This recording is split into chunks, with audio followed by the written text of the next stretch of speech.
All right, welcome to the deep dive. You've given us some really interesting sources on something that feels like it's changing everything, the access economy. That's right. It's this idea, this shift, where Yeah. maybe you own less, but you actually potentially live more. Exactly.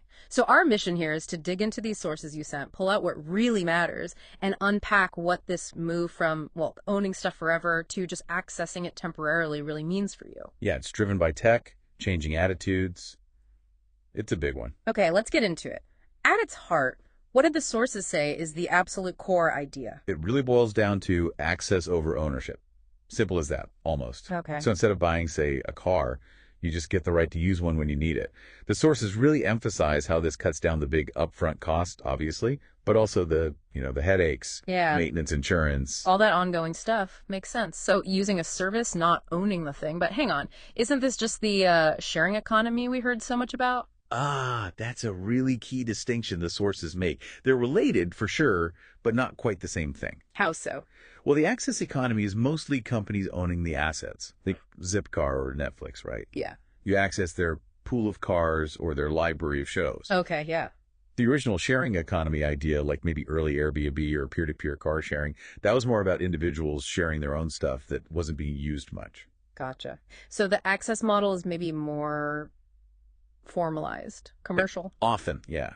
The sources suggest it often prioritizes convenience, reliability. Sometimes that personal peer-to-peer element isn't really the focus. Right. So why is it taking off now? What's driving this, according to the materials? Well, technology is just massive here. Yeah. Digital platforms, mobile apps, they make getting access incredibly smooth. Like streaming music. Exactly. Spotify, Netflix, the sources use them as prime examples. Once accessing music or movies became so easy and cheap, who needed stacks of CDs or DVDs? The desire to own just kind of faded for many. Definitely true for me. Fewer bookshelves needed. Right. Then there are economic factors. The sources mention post-financial crisis, people looking for savings, and businesses saw ways to make money from assets that weren't fully utilized. Lowering the cost barrier for users. Precisely. And, crucially, there's a value shift. Younger generations, millennials especially, are often mentioned as prioritizing experiences, maybe sustainability, over just accumulating physical things. Okay, so tech, economics, and values. What about the upsides, the benefits? The sources point to quite a few. Economically, like we said, you could save money on big buys and running costs. Right. Businesses get new revenue. And environmentally. Potentially huge. Yeah. Less overall consumption, less waste, better use of resources. One figure that jumped out from the sources was about shared cars. Oh, yeah. Depending on the source and the context, one shared car might replace anywhere from 4 to 6 private cars. Some studies cited even suggested maybe up to 13. 13. Wow, that's a big difference in range. Why so varied? Things like city density, the type of car sharing model, how well it links up with public transport. It all plays a role, but it shows the potential. Definitely. Big potential for efficiency. Any other benefits?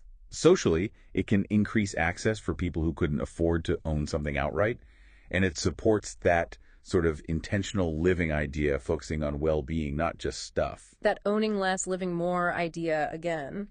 But it can't all be positive, right? What are the hurdles, the challenges these sources identified? Oh, for sure. There are definitely bumps in the road. Regulation's a big one.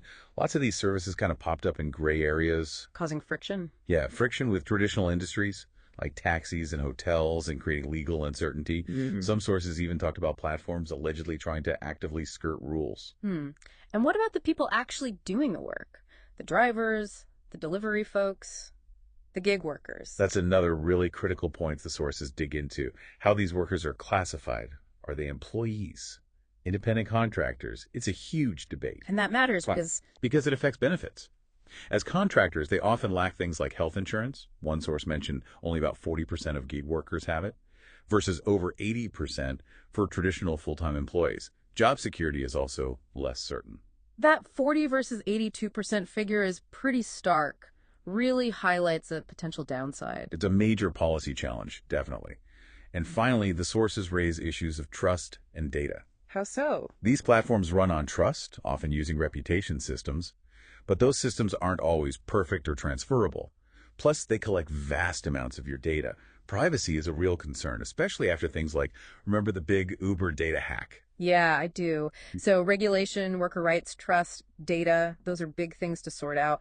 Where do the sources see this heading? Is it slowing down? Not according to this material. It seems to be accelerating. It's pushing traditional industries to adapt car companies, seeing themselves now as mobility providers. And the future likely involves more tech integration. Think AI, Internet of Things. Making services smarter, more predictive, like predicting maintenance needs or optimizing city transit flows based on real-time access patterns. And expanding beyond just cars and lodging. Yeah, the sources point to expansion into really high-value areas. Healthcare access, climate technology solutions. The model is proving quite flexible. So, wrapping up this deep dive, it seems the access economy is, well, it's more than a trend. It feels like a fundamental shift in how we interact with the world around us. Huge potential for efficiency, sustainability, access, that owning less, living more. Definitely potential. Hmm. But the sources are really clear. For it to work well and fairly, we absolutely have to grapple with those tough questions around regulation, how workers are treated, and building real trust. Absolutely crucial. After digging through all this, what really sticks with you? Maybe something for you, the listener, to think about. If access truly becomes the main way we get everything from our transport to maybe even our healthcare, how deeply does that change how we think about value, about work, and about, well, community itself?